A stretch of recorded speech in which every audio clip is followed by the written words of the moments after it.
Hello everyone मो Sushila educational channel रे आपण मानक स्वागत। आज आम ए वीडियो माध्यम structural approach to translation by Shri Baikunthanath Acharya बहीटीर स्ट्रक्चर 28 रो ओडिया रो इंग्रजी रे अनुवाद करिबा। आज रो चैप्टर टी हेउची मोर about verbs in present continuous tense. यार अर्थ चालुथिबा वर्तमान काल। वर्ब रो फॉर्म जानिबा। प्रेजेंट कंटीन्यूअस रे वर्ब सब बळे am is are plus verb plus ing हुए। For example I am going, I हबो सब्जेक्ट, am हबो हेल्पिंग वर्ब, going हबो verb plus ing।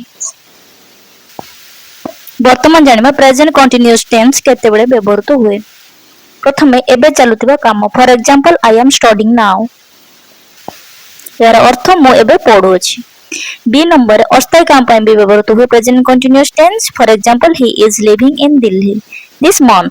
से ए मास दिल्ली रे रहउछंती।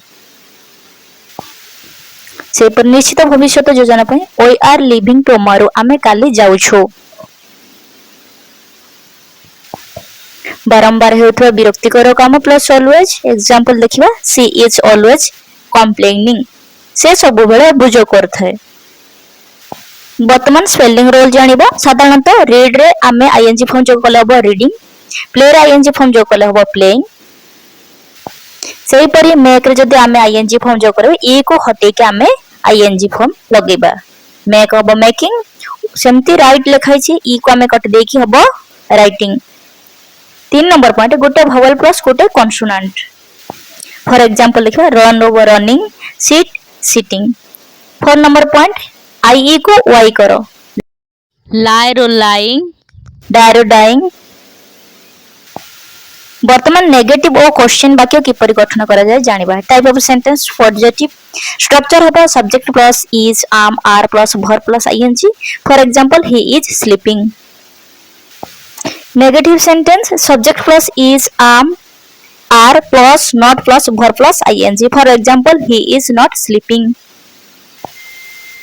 Question sentence by is, am, are plus subject plus verb plus ing। For example is he sleeping। अभ्यास आपण मानक पई verb को प्रेजेंट कंटीन्यूअस रे बदलाओ। तीनोटी प्रश्न दिया जायछि। उत्तर देई परिबे कि जदि हां तेबे कमेंट माध्यम रे जणाइबे। दिस एवं दोज। दिस रो अर्थ एगुडिको, दोज रो अर्थ सेगुडिको। दुईटा जाको प्लुरल डेमोन्स्ट्रेटिव प्रोनाउन एक रो अधिक जिनिस देखाइबाको व्यवहृत हुए। सिंगुलर सो संपर्क कोन। सिंगुलर एकोडी वस्तु थिले बुझेबो, प्लुरल एक रो अधिक वस्तु थिले बुझेबो।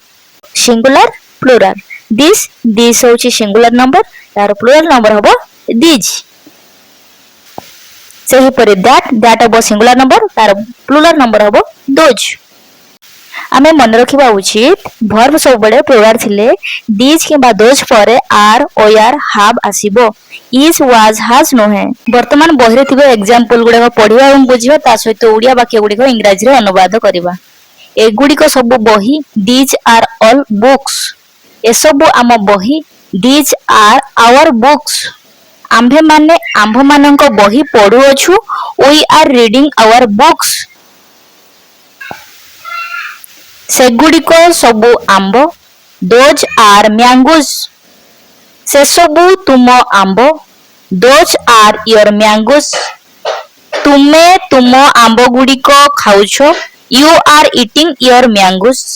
ए सबु बॉल। These are balls. सेमाने सेमानंकर बॉल फोपडुछंती। They are throwing their balls. सेमाने सेमानंको school को जाउ नहंती। They are not going to their schools. आम्भे माने आम्भ मानंको काम करू नाहु। We are not doing our work. तुम्भे माने तुम्भ मानंको घर को जाउ नाहो। You are not going to your house. वर्तमान ओडिया रो इंग्रजी रो अनुवाद करिवा। ए सबु सेमानंकर बही। These are their books. सेमाने सेमानंकर बही पढुछंती। They are reading their books. ए सबु आम्भ मानंकर श्रेणी। These are our classes. आम्भे माने आम्भ मानंकर श्रेणी रे पढु अछु। We are studying in our class. सेगुडी को सबु तुम्भ मानंकर बलद। Those are your oxen. तुम्भे माने तुम्भ मानंको जमी को हळ करूअछ। You are ploughing your lands. ଏସବୁ ତୁମ୍ଭମାନଙ୍କର ଘର। These are your houses. ତୁମ୍ଭେମାନେ ତୁମ୍ଭମାନଙ୍କ ଘରକୁ ଯାଉଅଛ।